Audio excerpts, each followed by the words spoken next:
देवव्रत ने समस्त वृद्ध मंत्रियों को बुलाया और भी विशिष्ट अधिकारियों को, क्योंकि युवराज पद पर हैं, और बिना सूचना के अपने पिता के सारथी को लेकर वहां पहुंचे निषाद के घर में। क्या शुल्क रखा है आपने अपनी पुत्री के लिए?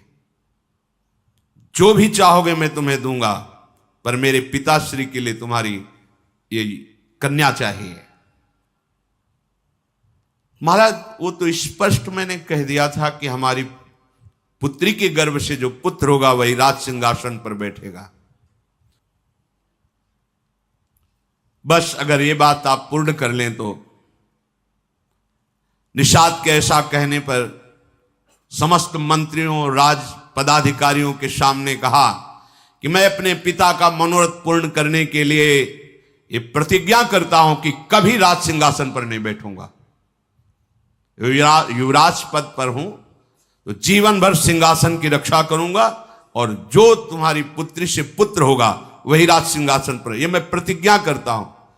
बोले महाराज, ये दोषयुक्त हमें इसमें दिखाई दे रहा है,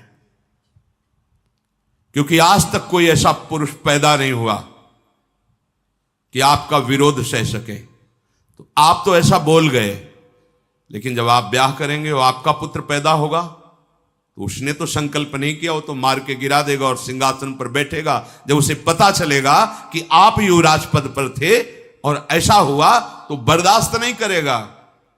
महाराज, मुझे डर लग रहा है ऐसा आपके कहने पर भी। इसलिए कन्या पर आपका पूरा अधिकार तभी माना जाएगा जब आप मुझे निर्भय कर देंगे। सत्यवती के हित के लिए राजाओं के मंत्रियों के बीच में आपको वो बात कहनी होगी जिससे मैं निर्भय हो जाऊं। और मैं जानता हूं कि आप कभी हंसी में भी मिथ्या नहीं बोलते, इसलिए आप जो बोलेंगे मैं स्वीकार करूंगा। पर आपका पुत्र सिंहासन का अधिकारी बनेगा तब किसका बस चलेगा? निषाद राज के अभिप्राय को समझकर सत्य धर्म में तत्पर रहने वाले देवव्रत ने अपने पिता का प्रिय करने की इच्छा से बड़ी ही कठोर प्रतिज्ञा की, जो किसी देवता, किसी दैत्य, किसी मानव ने आज तक नहीं की। अपने पिता के लिए उन्होंने कहा, मेरी बात सुनो, जितने दिव्य ऋषि, देवता, अंतरिक्ष के दैवी शक्तियां सब प्रकट होके सुनो। मैं सत्य कहता हूं, पिता के लिए मैं आजीवन ब्रह्मचारी। ये बहुत बड़ी बात है। पिता के लिए मैं आजीवन ब्रह्मचारी रहूंगा, कभी किसी स्त्री को स्वीकार ही नहीं करूंगा, ना राज सिंहासन में बैठूंगा, ना कभी ब्याह करूंगा, ना कभी ब्रह्मचर्य तोड़ूंगा। भीष्म प्रतिज्ञा इसी कहते हैं। समस्त देवी देवता ऋषि मुनि इसके साक्षी बने कि आज अभी तक तो ब्रह्मचारी है, आजीवन ब्रह्मचर्य रहूंगा, कभी राज सिंहासन पर नहीं बैठूंगा, अपने पिता के सुख के लिए। महाराज, जो ही भीष्म जी ने आजीवन अखंड ब्रह्मचर्य के व्रत की प्रतिज्ञा की, तो बड़े बड़े ऋषि मुनि देवता सब, ततो अंतरिक्ष अप्सरसो देवा सप्त ऋषि गणास तथा अव्यवर्षंत कुसुमैर भीष्मोप्यमिति चाब्रवन। जय हो भीष्म प्रतिज्ञा करने वाले देवव्रत भीष्म की जय हो। आज से तुम्हारा नाम भीष्म पड़ेगा। और पुष्पों की वर्षा ऋषियों ने, देवताओं ने, अप्सराओं ने की। ये भयंकर प्रतिज्ञा आज तक किसी ने नहीं की, भीष्म जी ने। इसलिए आज से तुम्हारा नाम भीष्म पड़ेगा। अब तो कोई शब्द ही नहीं रह गया था। निषाद कन्या से बोले, मां रथ पर विराजमान होइए। रथ पर बैठा करके ले चले। उन सत्यवती जी को जब महाराज शांतन के समीप लाए तो जैसे मछली को जल में छोड़ दे तो नवीन प्राण आ जाते हैं, ऐसे देखकर। पर आश्चर्यचकित होकर के बोले, जिसे मैं नहीं ला पाया उसे तुम कैसे ले आए? राजमंत्रियों ने बताया, महाराज ऐसी इन्होंने प्रतिज्ञा कर ली आंखों में अश्रु आ गए शांतनु जी के, मेरे लिए इतना बड़ा त्याग, जाओ मैं आशीर्वाद देता हूं, मृत्यु तुम्हारे वश में होगी, जो त्रिभुवन को वश में रखती मृत्यु वो तुम्हारे वश में होगी, जब चाहोगे तब शरीर छोड़ोगे, नहीं चाहोगे तो तुम्हारे शरीर को मृत्यु स्पर्श ही नहीं कर सकती। मृत्यु विजयी स्वच्छंद मृत्यु का वरदान दिया। नते मृत्यु प्रभाविता यावत जीवित मिच्छसी त्वत्तो हनुज्ञाम संप्राप्य मृत्यु प्रभाविता नग। हे पुत्र, जब तक तुम नहीं चाहोगे तब तक तुम्हारे शरीर को मृत्यु छू ही नहीं सकती। मृत्यु विजयी होने का वरदान महाराज शांतनु ने दिया। सत्यवती जी महातपस्वी चेदिराज वसु की पुत्री हैं। पालन निषाद राज ने किया। शांतनु ने ज्योतिषाचार्यों से जान करके कि ये विशुद्ध वसु की कन्या है, शास्त्रीय विधि से विवाह किया, महल में विराजमान हुए। कुछ काल के पश्चात सत्यवती जी के गर्भ से शांतनु का बुद्धिमान पुत्र चित्रांगद प्रकट हुआ, जिसका नाम चित्रांगद रखा गया। बड़ा ही पराक्रमी, श्रेष्ठ पुरुषों में सम्माननीय। शांतनु ने फिर दूसरा पुत्र प्रकट किया, जिसका नाम विचित्रवीर्य हुआ। चित्रांगद और विचित्रवीर्य और भीष्म जी, गंगा से भीष्म जी और सत्यवती से चित्रांगद और विचित्रवीर्य महाराज शांतनु के प्रकट हुए। अभी विचित्रवीर्य यौवन अवस्था को भी नहीं प्राप्त हुए थे। महाराज शांतनु भगवत चिंतन करते हुए अपने शरीर को पूर्ण किया, अर्थात उनकी जीवन लीला समाप्त हुई।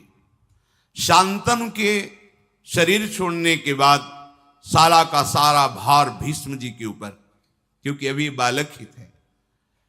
सत्यवती जी से सम्मति लेकर शत्रुओं का दमन करने वाले भीष्म जी ने चित्रांगद को राज्य पर बिठाया, राज सिंहासन पर चित्रांगद नवीन अवस्था थी, इसलिए वह अभिमान को शासन में नहीं कर पाए, क्योंकि ऋषि कुल में तो रहे नहीं, राजमहल में रहे तो इतना अभिमान बढ़ गया था कि जो भी सामने बात करता, हस्तिनापुर के और संरक्षक भीष्म जी, वो सबका अपमान करके व्यवहार करते। और भीष्म जितने महान होते हुए बस इतना ही कह देते थे कि नहीं, वत्स सम्मान पूर्वक व्यवहार करना चाहिए, क्योंकि राजा पद पे हैं तो डांट नहीं सकते, पहले जाके सर झुकाना होगा। कोई भी मनुष्य हो, देवता हो, असुर हो, सबका आक्षेप करना, सबको अपमानित करना, चित्रांगद ने अपना ऐसा स्वभाव। तो एक गंधर्वराज का नाम था चित्रांगद, गंधर्वों का राजा था। वो एक बार सभा में आया, कहा राजकुमार मेरे जैसा कोई नाम धारण करे तो उसको मेरे से युद्ध करना होगा, मेरे पर विजयी हो तभी वो चित्रांगद नाम धारण कर सकता है, अन्यथा नहीं। मेरा नाम चित्रांगद है, मैं गंधर्वराज हूं, तुम्हें युद्ध के लिए ललकारता हूं। और धर्म ये कहता है जिसके लिए युद्ध ललकार हो वही लड़ेगा, ऐसा नहीं कि भीष्म जी लड़ लें।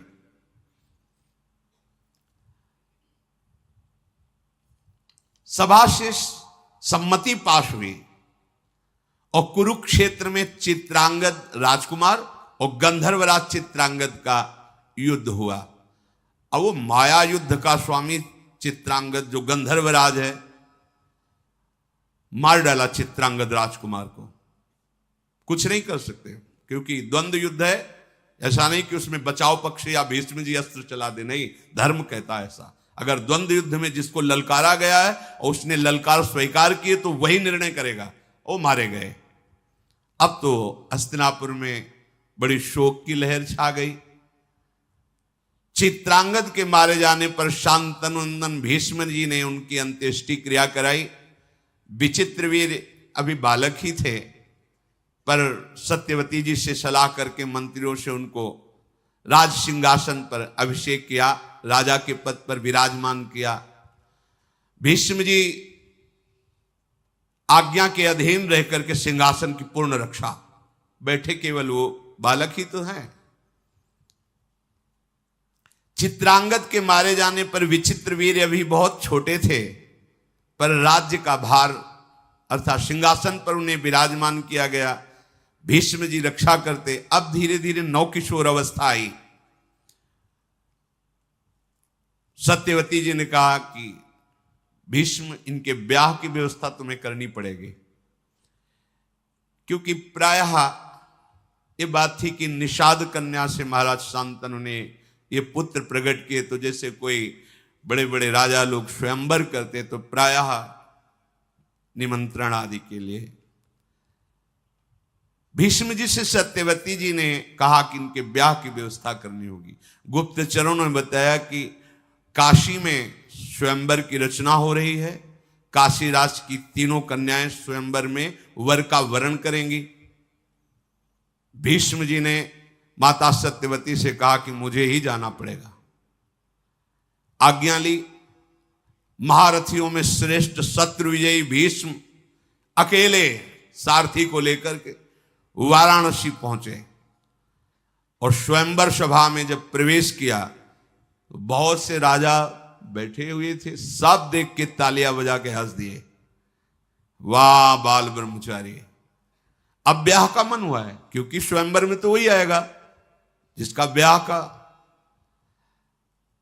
अरे भाई, हम तो बड़ा सम्मान करते थे कि शांतनु नंदन भीष्म की अमोघ प्रतिज्ञा है, और ये क्या हुआ?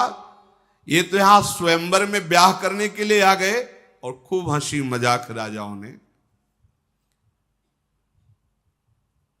जब ऐसी हंसी उड़ाने लगे तो भीष्म जी बड़े धर्मात्मा थे।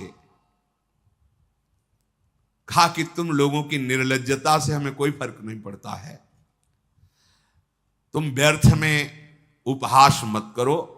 मैं हस्तिनापुर सिंहासन की तरफ से आया हूं। महाराज विचित्रवीर के लिए इन कन्याओं को स्वयंवर से अपहरण करके ले जाऊंगा। तुम में जिसकी सामर्थ्य हो, तो मैं हस्तिनापुर की तरफ से हूं। मैं अपने लिए स्वयंवर में नहीं आया, मैं हस्तिनापुर सिंहासन की तरफ से आया हूं। सिंहासन में विराजमान महाराज विचित्रवीर के लिए इन कन्याओं को मैं बलपूर्वक अपहरण करके ले जाऊंगा। तुम में जिसकी सामर्थ्य हो, मुझसे युद्ध करे। मैं धर्म के अनुसार हर कार्य करता हूं। सभा में भीष्म जी ने कहा, कई प्रकार के विवाह होते हैं जिनको मुझे पता है, मैंने धर्मशास्त्रों का गुरुजनों से स्वाध्याय किया है। कन्या को यथाशक्ति वस्त्राभूषणों से विभूषित करके गुणवान वर को बुलाकर उसे कुछ धन देकर उसके साथ ब्याह करना, ब्राह्मणों की उपस्थिति में, उसे ब्राह्म विवाह कहते हैं।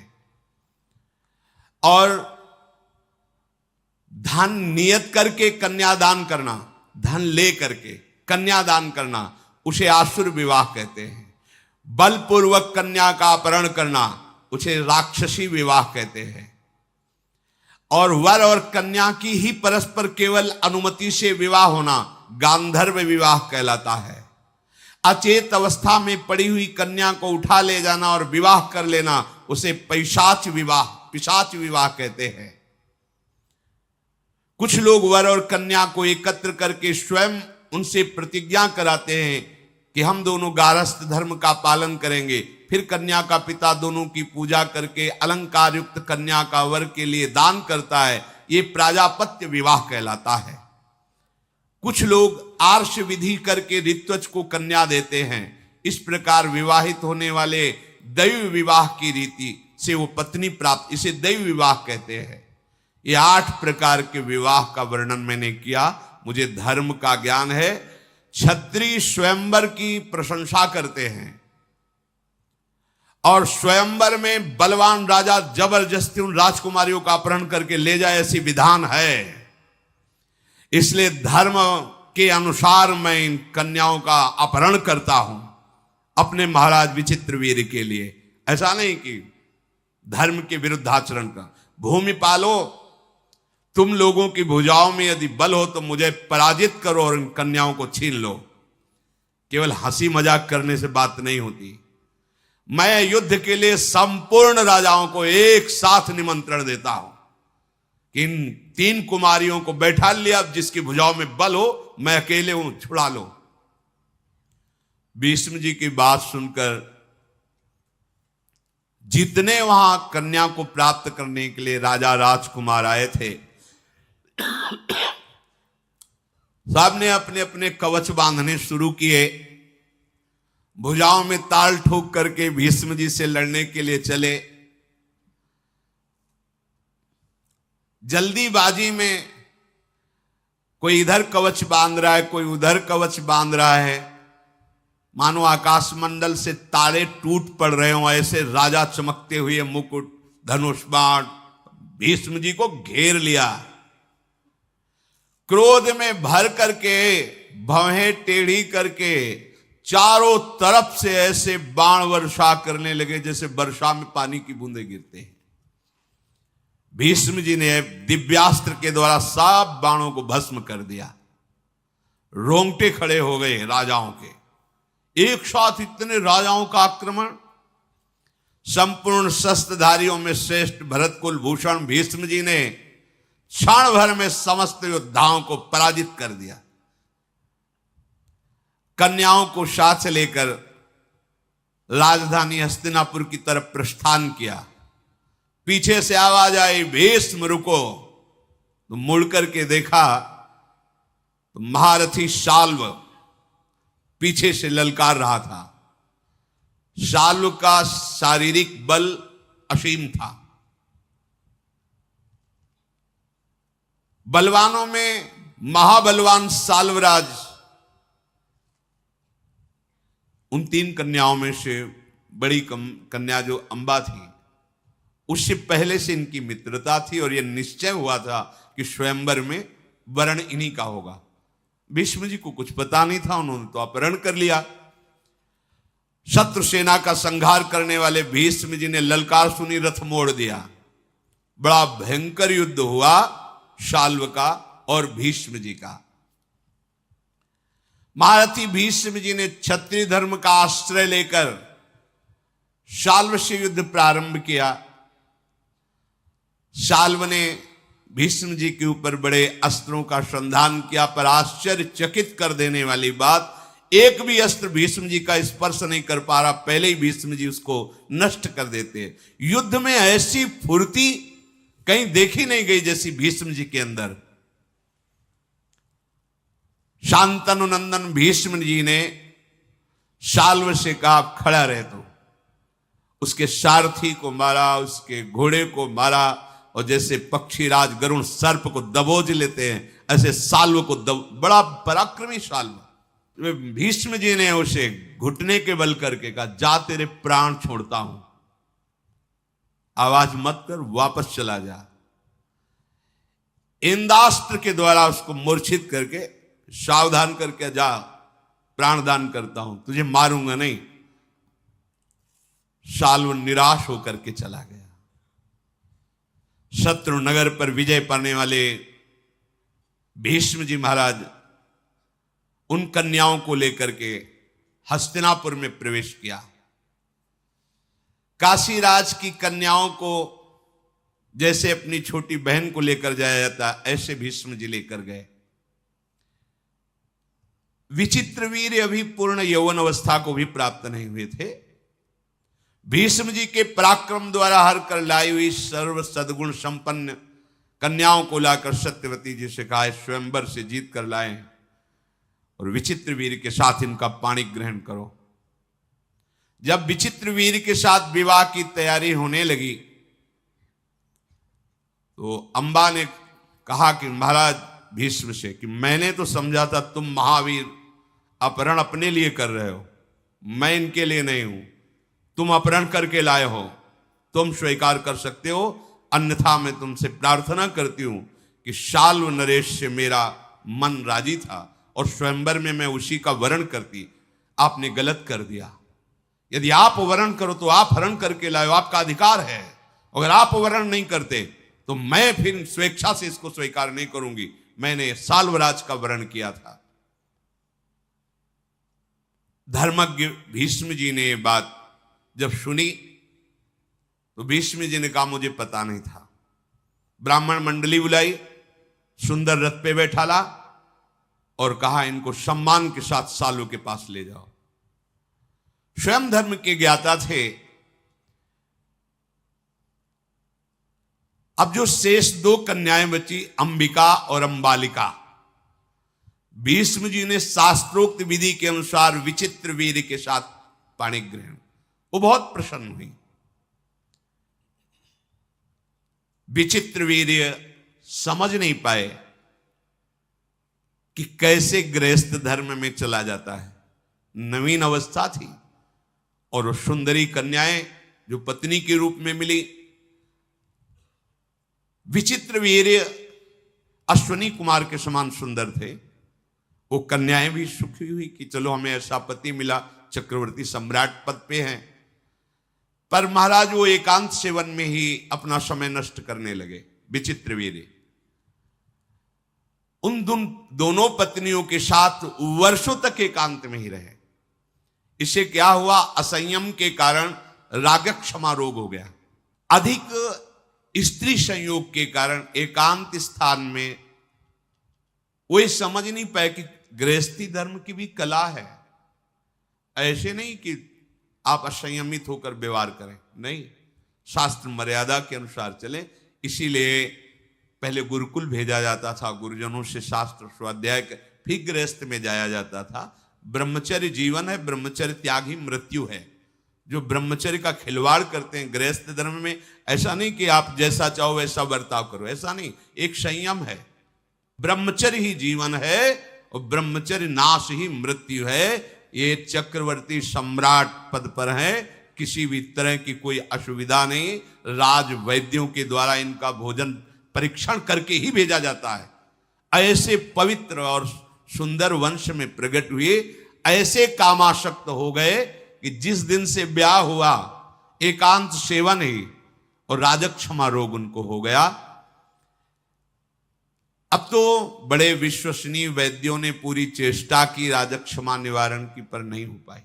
देखो, एक मन अन्न पाने पर 40 किलो सब भोजन, जब 40 किलो भोजन हमारा लीवर पचाता है तो एक बार संतान उत्पन्न करने योग्य ब्रह्मचर्य पुष्ट होता है, एक बार। अब जो मनमानी आचरण कर रहे हैं, अब आप इसी से अनुमान लगा दी, फिर हड्डियों से भी सब, फिर वो दुर्दशा अभी नहीं समझ में आएगी, यौवन अवस्था है, आगे चलकर समझ में आएगी, जीना मुश्किल हो जाएगा। मन शांत तन शांत। देखो ना, वैद्यों ने बहुत उपाय किया पर नहीं हो पाया। यौवन अवस्था आते आते महाराज का जीवन सूर्यास्त हो गया। विचित्र वीर्य पधार गए, हाहाकार मच गया, क्योंकि चित्रांगद को गंधर्वराज चित्रांगद ने मार दिया और विचित्र वीर्य कामाशक्ति में पधार गए। सिंहासन पर बैठने वाला कोई नहीं। गंगानंदन भीष्म जी ने अंत्येष्टि क्रिया की और शोक में डूब गए। अब क्या होगा?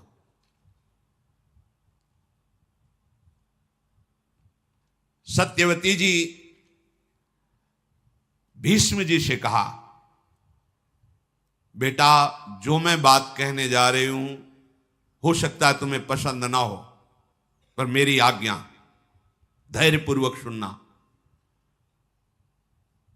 तुम शास्त्र और शस्त्र दोनों के ज्ञाता हो, पितृकुल मातृकुल दोनों के रहस्य को जानने वाले हो। तुम गंगा नंदन हो अर्थात पवित्र हो। बेटा तुम्हारी एक एक वृत्ति धर्म में स्थित है। पर अब मैं बात जो बार बार लड़खड़ा रही है कहने से, जो मैं बात कहने जा रही हूं वो धैर्यपूर्वक सुनना। सिंहासन खाली है। विस्तृत और संक्षेप दोनों से धर्म का रास्ते तुम जानते हो। श्रुति और वेदों को तुम जानते हो। तुम्हारी धर्मनिष्ठा, सदाचार, संयम और तुम्हारी बुद्धि शुक्राचार्य और बृहस्पति जैसी है।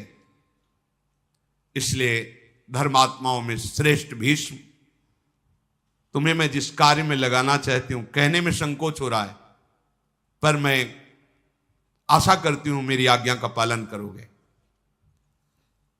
तुम्हारा भाई ही है विचित्र वीर्य।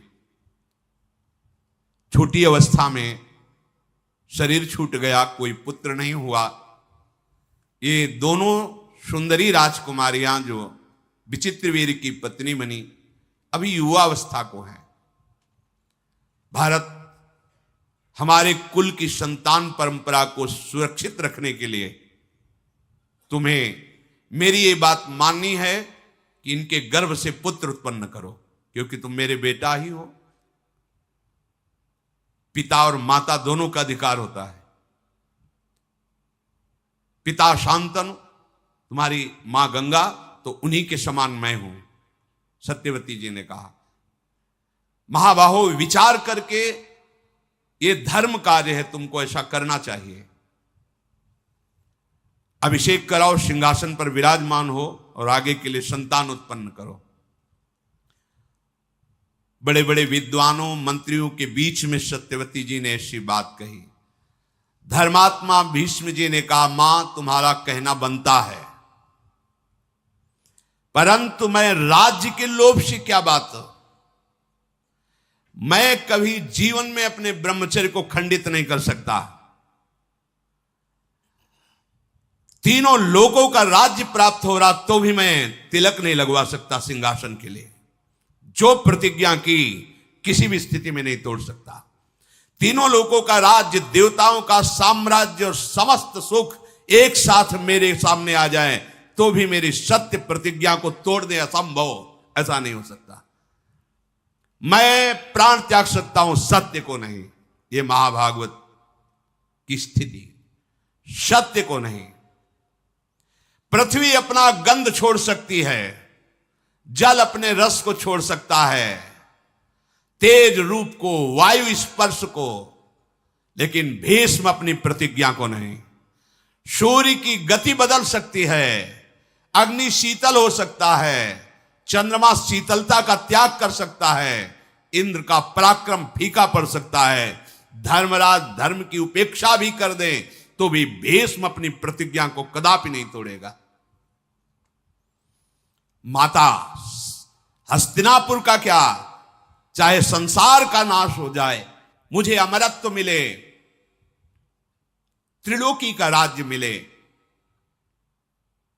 पर मैं अपने प्रण को नहीं तोड़ सकता, सत्य को नहीं छोड़ सकता। माता सत्यवती चुप हो गई। उन्होंने कहा, बेटा मैं जानती हूं तुम सत्य प्रतिज्ञ हो, पर क्या तुम मेरी बात को नहीं समझ रहे हो?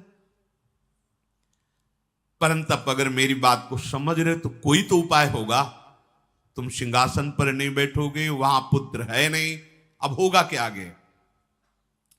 भीष्म जी ने कहा, राजमाता मैं धर्मशास्त्रों को जानता हूं, बड़े बड़े महापुरुषों से आपद अवस्था में धर्म की व्यवस्था का भी विधान जानता हूं, इसलिए मैं आपको एक सलाह दे रहा हूं। भीष्म जी ने कहा, महाराज शांतनु की परंपरा को चलाने पर धर्मयुक्त सिंहासन में अधिकारी बैठे, इसके लिए मैंने शास्त्रों में जो व्यवस्था पढ़ी है वो आपको कह रहा हूं। शास्त्रों में कहा गया है, विधवायाम नियोगार्थे निवृत्तेतु यथा विधि गुरुवच्च स्नुषावच्च वर्ते आताम परस्परम। विधवायाम नियुक्तस्ते घृताक्तो वाग्यतो निशि एक मुत्पादेत पुत्रम न द्वितीयम कथंचन। तपस्वी ब्रह्म ऋषि के द्वारा वो बीभत्स रूप बनाकर दुर्गंध युक्त शरीर को करके राज सिंहासन चलाने के लिए केवल एक पुत्र पैदा कर सकता है, जो कभी मिला ना हो और कभी मिले ना। और तपस्या से युक्त जितेंद्रीय ब्रह्म ऋषि, ऐसे ब्रह्म ऋषि को राजी कर लिया जाए और संतानोत्पत्ति के लिए एक बार ऐसा संयोग कराया जाए, शास्त्र का ऐसा आदेश है। तब सत्यवती जी ने कहा कि बेटा तुम पुत्र हो, इसलिए मैं लजाती हुई तुमसे कहती हूं कि मुझे किसी और ब्रह्म ऋषि के ढूंढने की आवश्यकता नहीं है। हमारे गर्भ से एक प्रकट हुआ है जिसका नाम श्री कृष्ण द्वैपायन व्यास है, जिसको केवल भगवान पाराशर ही जानते हैं, दूसरा नहीं जानता अभी तक। अगर तुम्हारी सलाह हो तो मैं अपने बेटा व्यास को बुलाऊं, फिर उसको आज्ञा करूं, क्योंकि उन्होंने कहा था कि जिस समय तुम चिंतन करोगे मैं चिंतन करते हुए उपस्थित हो जाऊंगा। भीष्म जी ने कहा, सुना है महर्षि व्यास वो तो समस्त वेदों के वो प्रकट करने वाले, वो तो भगवत स्वरूप हैं। ये तो माता बहुत सुंदर बात हुई, आप भगवान व्यास जी का जरूर चिंतन कीजिए। मुनिवर श्री कृष्ण द्वैपायन व्यास का चिंतन किया। जे ही चिंतन किया तो वेदों के श्लोकों की गूंज करते हुए भगवान व्यासदेव जी वहीं प्रकट हो गए। भगवान के अवतार हैं, श्याम शरीर विशाल नेत्र। कहां से आए किधर से आए कुछ पता नहीं, वहीं प्रकट हो गए। जी सत्यवती ने देखा, दौड़ करके हृदय से लगा लिया, पुत्र है। और वात्सल्य भाव से भर करके अपने वक्षा स्थल से लगाकर दुग्ध से अभिषेक किया। सत्यवती जी की आंखों से आंसू बह रहे थे। भगवान महर्षि व्यास जी अपने कमंडल के पवित्र जल से माता के चरणों का अभिषेक करके साष्टांग प्रणाम किया। धर्म के तत्व को जानने वाली अय मां, जरूर कोई इच्छा है आपकी, तभी आपने स्मरण किया है, आज्ञा कीजिए। त्रिभुवन में कोई ऐसा कार्य नहीं जो आपकी आज्ञा से पूर्ण ना हो सके। बड़े बड़े हस्तिनापुर के ब्राह्मणों ने भगवान व्यासदेव जी का अभिषेक पूजन वंदना की। जब आसन पर विराजमान किया तो सत्यवती जी ने कहा कि माता और पिता दोनों से पुत्र का जन्म होता है, दोनों का समान अधिकार होता है, पर पिता से भी अधिक पुत्र पर मां का अधिकार माना गया है। संन्यास लेने पर भी मां को साष्टांग दंडोत करने का आदेश है और पिता साष्टांग दंडोत उस सन्यासी पुत्र की करे, ऐसा आदेश है। पर वो सन्यासी पुत्र भी अपनी मां को साष्टांग, पिता से भी अधिक मां का अधिकार है। पता नहीं किस विधान से भगवान प्रसन्न होकर मेरे गर्भ से आप जैसा पुत्र प्रकट किया। जैसे पिता के नाते से भीष्म मेरा पुत्र है, ऐसे माता के नाते से तुम भी शांतनु पुत्र ही हो। पिता के नाते से भीष्म जी पुत्र हैं, मैं मां पद पे हूं, पर मां तो गंगा जी हैं। ऐसे पिता के नाते से जैसे हो भीष्म जी, ऐसे मां के नाते से, पिता तो पाराशर जी पर मां तो मैं ही हूं, इसलिए मैं तुम्हारी मां हूं, तो तुम इस शांतनु वंश में भी अपना अधिकार रखते हो। इसलिए मेरी आज्ञा है, विचित्र वीर की दोनों पत्नियों से मुझे एक एक राजकुमार चाहिए। ये संतान उत्पादन का कार्य मैं तुम्हें देती हूं और ये धर्म कार्य है। अतः मेरी बात पर विचार करके इस कुल परंपरा चलाने के लिए भीष्म की सलाह और विद्वानों की सलाह और धर्मयुक्त वो आप कार्य कीजिए। भगवान व्यासदेव जी ने कहा, माता, पर और अपर दोनों प्रकार के धर्मों का रहस्य जानने पर आपकी आज्ञा धर्म संगत है। ऐसा नहीं कि आप अधर्म की आज्ञा कर रही। मैं किसी कामना के वशीभूत होकर नहीं, आपकी आज्ञा पालन करने के लिए जो आप कहेंगे मैं उसका पालन करूंगा। मैं वरुण के समान तेजस्वी पुत्र उन दोनों युवतियों से प्रकट करूंगा, पर मेरी आज्ञा सुना दी जाए कि इनको एक एक वर्ष तक जैसा मैं नियम बताऊं वैसे ये चलें।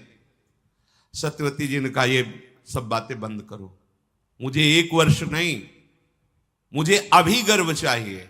एक वर्ष इंतजार करेंगे, एक वर्ष में तो बालक प्रकट हो जाए, मुझे अभी चाहिए। ये नियम संयम व्रत ये सब दूसरे को समझाओ, तुम मेरे पुत्र हो, मेरी आज्ञा है। मैं इस समय पुत्र कामना से युक्त हूं, सिंहासन खाली है, शीघ्र गर्भ धारण करने के उपाय करो। राजा का राज्य सुरक्षित रहना प्रजा के लिए बड़ा सुखकर होता है। भगवान व्यास जी ने कहा यदि मुझे समय नहीं दे रही हो तो फिर उन देवियों को बोलो कि भयभीत ना हो मेरे रूप को देखकर, घृणा ना करे मेरे रूप को देखकर। मैं ऐसा भयावना रूप रखकर उनके सामने जाऊंगा, बस उनको फिर या तो संयम में रहे, जो नियम व्रत बताएं, और अगर नहीं अभी तो फिर मेरा ऐसा स्वरूप होगा कि वो भय न धारण करे। मेरे गंध, मेरे रूप, मेरे वेश और मेरे शरीर को देखकर भयभीत होना, घृणा करना, ये सब आएगा, पर वो ऐसा ना करें, आप संभालो। ऐसा कहने के बाद महातेजस्वी मुनिश्रेष्ठ व्यास जी भगवान सत्यवती से शुद्ध वस्त्र श्रृंगार धारण कराओ और उनको बैठा लो। सत्यवती जी ने अंबिका बालिका को पुष्ट किया कि हमारे ही पुत्र हैं, भगवान व्यास देव जी हैं, सामने आएंगे, तुम्हें भयभीत नहीं होना, तुम्हें घृणा नहीं करनी, उनका इतना भी विभत्स रूप बना के आएंगे। बहुत तैयार किया, राज सिंहासन पर बैठने के लिए अधिकारी चाहिए।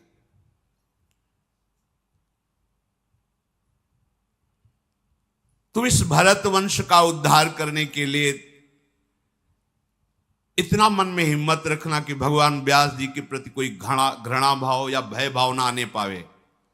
धर्म का आचरण करने वाली सत्यवती जी ने अपनी वधुओं को तैयार किया। भगवान व्यास देव जी पधारे, सत्यवती फिर गई और कहा सावधान, भयभीत मत होना, घृणा मत करना। भीष्म आदि बड़े बड़े सब महारथी पवित्र ब्राह्मण जन सब भगवत चिंतन कर रहे हैं कि भगवान राज सिंहासन के योग्य जो पुत्र चाहिए वो भगवान व्यास देव जी की कृपा से वो भयभीत ना हो जाए। सत्यवादी भगवद अवतार महर्षि व्यास जी अंबिका के महल में गए, शरीर से दुर्गंध फैला दी। जैसे ही प्रवेश करें दुर्गंध पूरे महल में उनके शरीर से, ऐसा घृणित घी ये सब ऐसे लगा कि दूर से ही घृणा पैदा। वो राजकुमारियां, ऐसा भयावह रूप, बस केवल दीपक का प्रकाश, कोई और प्रकाश नहीं। दीप वैसे ही कृष्ण वर्ण, श्याम वर्ण, वैसी बीभत्स रूप। व्यास जी के शरीर का रंग, उनकी जटाएं, आंखें दीपक किलो में पिंगल वर्ण की तेजस्वी आंखें चमक रही, दुर्गंध वैसे ही आ रही। वो भयावह रूप देख करके भय से युक्त होकर के अंबिका ने आंखें बंद कर ली। व्यास भगवान बाहर निकले। सत्यवती जी ने आकर पूछा, बेटा अंबिका को गर्भधारण होगा, उनके राजकुमार होगा? तो उन्होंने कहा, माता 10,000 हाथियों का उसकी भुजाओं में बल होगा, बड़ा विद्वान होगा, राजर्षियों में श्रेष्ठ होगा, परम सौभाग्यशाली होगा, महापराक्रमी होगा, अत्यंत बुद्धिमान होगा, पर आंखों से अंधा होगा। क्योंकि भयवश कहा था भयभीत मत होना, वो रूप ही बना के गए थे और संकल्प किया। महापुरुषों में बड़ी सामर्थ्य होती है, जिनके संकल्प से अनंत ब्रह्मांडों का सृजन होता है। तो 2 गर्भों को धारण कराना कौन सी बात होती। पर वो सामने जेवी गए, भयभीत होकर आंख मूंद ली, तो बताया सब होगा पर अंधा होगा। व्यास जी की बात सुनकर माता ने कहा कि कुरुवंश का राजा अंधा, ये उचित नहीं है। नहीं नहीं, ऐसा नहीं। देखो, जब तुम हमारी कामना की पूर्ति के लिए आए हो तो तुम दूसरा पुत्र प्रकट करो जो राजा के योग्य होना चाहिए। भगवान व्यासदेव जी अंतर ध्यान हो गए। कुछ समय बाद पुत्र प्रकट हुआ जो आंखों से अंधा, शरीर से अष्टपुष्ट। सत्यवती जी ने भगवान व्यासदेव जी का चिंतन किया, कहा नहीं नहीं नहीं, बिल्कुल नहीं, हमें पुत्र चाहिए जो सिंहासन के योग्य हो। फिर व्यास जी को तैयार किया और दूसरी, क्योंकि शास्त्रीय विधान एक ही बार पुत्र प्रकट करने का, दूसरी पत्नी को जो विचित्र वीर की थी तैयार किया। महर्षि फिर उसी रूप में सामने गए, वो भयंकर नेत्र तेज पीली पड़ गई, पूरा शरीर एकदम भयवश एकदम पांडुवर्ण पीली, कांतिहीन पांडुवर्ण की हो गई, आंखें तो खुली रखा, भयभीत विषादग्रस्त। भगवान व्यासदेव जी बाहर आए। सत्यवती जी ने पूछा, बेटा बालक? हां, बलवान होगा, नेत्रवान होगा, पर पांडु रोग से ग्रसित होगा, पांडुरंग का ही होगा। अब क्या करें? इसका नाम पांडु होगा। और भगवान व्यासदेव जी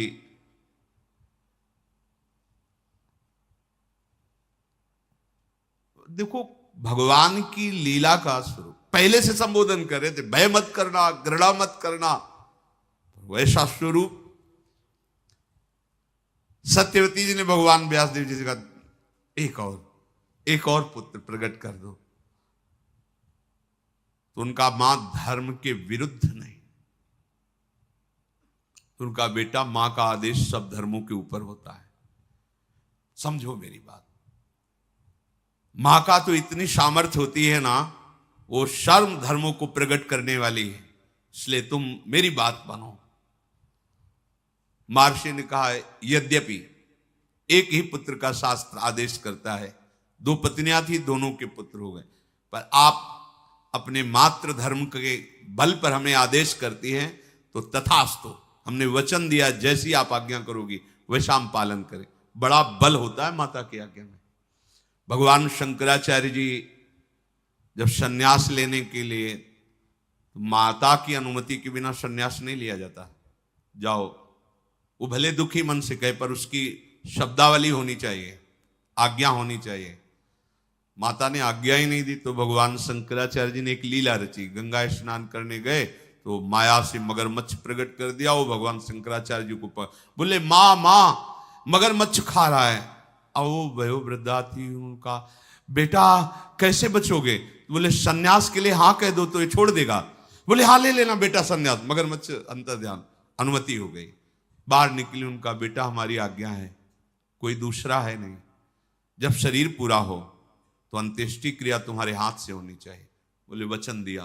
तो आद्य गुरु भगवान शंकराचार्य जी की जब मां पधारी, तो दंड अपने शिष्यों को देकर अंत्येष्टि क्रिया अपनी मां का बहुत बड़ा स्थान होता है।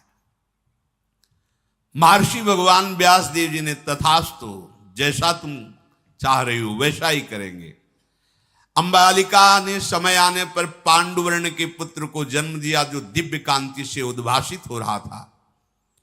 वही महाधनुर्धारी पांडव के पिता पांडु के रूप में, और वो जो नेत्रहीन प्रकट हुए वो धृतराष्ट्र के रूप में।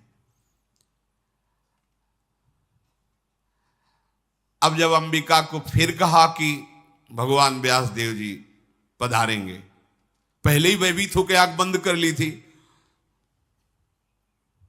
अब महारानी के राजमाता की आज्ञा तो मानना पड़ेगा। तो एक बहुत ही सुंदर दासी थी, वहां कौन देखने आता है कि राजकुमारी मतलब विचित्रवीर की पत्नी बैठी या दासी बैठी। तो दासी को आभूषणों से सुसज्जित करके, मैं देखना भी नहीं चाहती ऐसा रूप जो एक बार देख चुकी हूं, तू बैठ जा सैया पे। अपनी दासी को जो बहुत ही सुंदर, उसको क्या भय का, भयभीत मत होना एकदम। तो दासियां वैसे भी प्रवीण और चतुर होती हैं। महर्षि भगवान व्यासदेव के आने पर प्रसन्न मुद्रा में हाथ जोड़ करके प्रणाम करते हुए, कोई भय नहीं, कोई दुर्गंध नहीं, कोई पीला हरा नहीं पड़ना। दासी बड़ी चतुर प्रवीण। महर्षि व्यास जी बाहर निकले। सत्यवती जी ने कहा, बालक कैसा होगा? तो उनका दासी पुत्र होगा। दासी पुत्र कैसे? तो बोले दासी तो विराजमान थी, वो दोनों राजपत्नियां थोड़ी थी। लोक में साक्षात धर्म का अवतार माना जाएगा। भगवान के अंश स्वरूप विदुर जी, महात्मा विदुर जी, ये भगवान व्यासदेव जी से प्रकट हुए। परम ज्ञानी, परम धर्म, ये साक्षात विदुर जी धर्मराज हैं, साक्षात धर्मराज, धर्मराज के अंश से धर्मराज युधिष्ठिर, लेकिन ये साक्षात धर्मराज जी हैं। कई बार सत्संग में सुनाया है मांडव्य ऋषि की कथा कि उनको चोरों के साथ आश्रम से बांध करके राजा के पास ले गए, राजा ने शूली में चढ़ा दिया, सबको शूली से उतारा गया मरने के बाद, पर आप पद्मासन लगाए बैठे थे तो शूली निकली ही नहीं तो काट दी गई। तो राजा से कहा तुम डरो मत, मैं तो सीधे धर्मराज से बात करूंगा। वो अंतर्ध्यान होकर यमपुरी पहुंचे, धर्मराज ने स्वागत सम्मान किया। तो उन्होंने कहा कि मैंने जीवन भर तपस्या की है, गुदा द्वार में शूली अब भी धसी हुई है, क्या पाप मैंने किया? तो उनका महाराज कोई भी दंड बिना पाप के नहीं मिलता, आप देख लीजिए। तो जैसे अपने नहीं सीरियल लगा दे तो चलता है, ऐसे उनके सामने चला। 8 वर्ष के थे, एक तितली की गुदा में बम्बूल का बड़ा कांटा ऐसे करके छोड़ दिया, उसका फल मिला कि उनके गुदा में शूली, अवश्य में भोक्तव्यम कृतम कर्म शुभाशुभम। तब उन्होंने मांडव ऋषि ने कहा कि यह धर्म का न्याय तो नहीं है। 8 वर्ष की अबोध अवस्था का बालक हित या अहित का ज्ञान नहीं रखता। पहली बात मैं मर्यादा स्थापित करता हूं कि 14 वर्ष के पहले की किए हुए पापों का किसी भी बालक को कोई फल नहीं मिलेगा। मतलब 14 वर्ष के आगे के पापों की गणना होगी, पीछे की नहीं। ये महाराज मांडव्य। और तुम एक बार मृत्युलोक में जाओ और स्वाद लो कैसा होता है मृत्युलोक। यहां